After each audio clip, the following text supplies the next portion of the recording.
فزاهد میډیکوز کې د غریب او عام خلکو لپاره پری کیمپ چې پکې د یوریک اسید یعنی د جوړونو د بیمارو بالکل پری ټیسټ د ډاکټر زاهد په مرسته وکړی شو چې مقصد یې د هغه غریب خلکو خدمت کولو کوم چې د دې ټیسټ کولو وس نه لرو. په دغه حق لا ډاکټر زاهد په خپل خبرو کې وویل زمانوم ډاکټر زاهد بازار تنګي نصر زه او دا کم ټیسټ چې مونږ کوو د دې خپلو غریبانو عوامو لپاره نو دا د یوریک اسید ټیسټ دی. دې ته لکه مطلب خلکو ته ډېر مسلې لکه داسې د دردونو د جوړونو د دردونو دې نه ورته ډېره مسله وي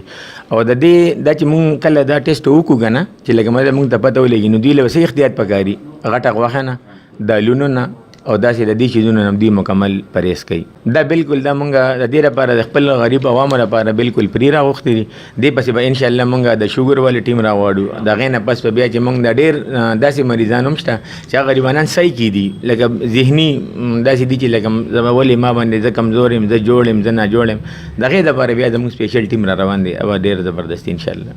چې چا یوریک اسید وي نه هغوی ته میډیسن پکار وي د هغې حوالې سره که یوریک اسید چاته وي غریبانان یې نو انشاءالله زه به خپل وس کوم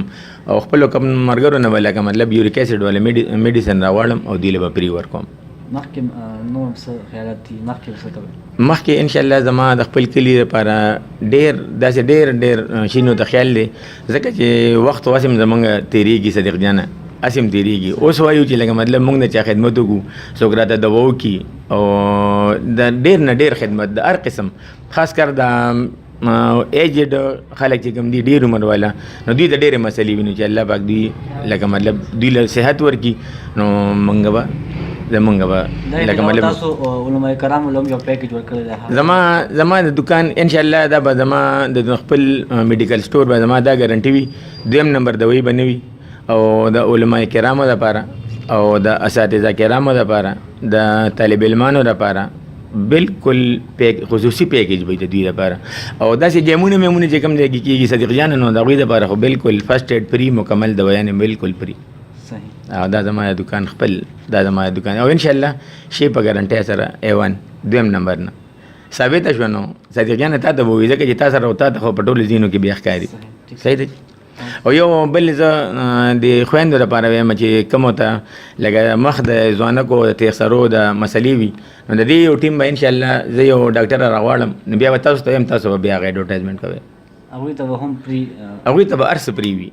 صحیح. او د هغوی ته چې یو فری مشوره میلو شي دا لګی ده کله ګولډن پرل کله یو څه کله بل څه مختلف قسم چیزونه استعمالیږي او مخونه یې ځان له خراب کړل چا باندې ویښته وختل چا باندې دې ځینو کې غوټې موټې چا سر کې خشکي ډېره زیاتي خو دوی ته پته نه لګي چې مونږ څه وکړو نو انشاءالله د دې پروګرام دا زما یو غټ میشن دی دا به کوم. څومره ټایم کې به دا وشي؟ یاره انشاءالله یو میاشت ځکه چې دا څومره فیمیلز دي دوی به ډېر زیات انتظار